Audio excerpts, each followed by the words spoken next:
Mga ka-lines, ito na naman yung kay sir na order na mahawa po yan, 24 inches. Ayan po.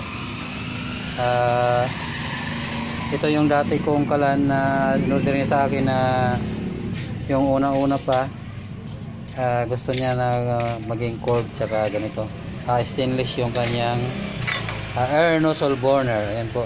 So napakaraming drill bit po ang nadali dito. Bali-bali po yung aking drill bit. Ayan po. Stainless po ito. Hindi basta-basta ito na sisira ng apoy. Kaya ito makapal talaga nilagay ko. So ito testing natin kung yan maganda. Ayan po. I-print na natin yan. So ulit na natin upload. So sinisira ko mga kalay kasi yung burner nito is stainless air nozzle burner. Hindi pa siya masyadong mainit at saka hindi pa nakatulo yung kanyang langis. Okay, natatama ko pala ito kaya literal.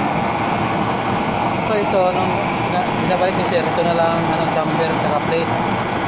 Wala na itong buwan, wala na itong pipe, air pipe at oil pipe.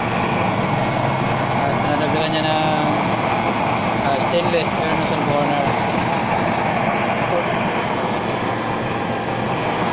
Kalakas niyan, hindi pa mainit yan. Tayo na abot yan,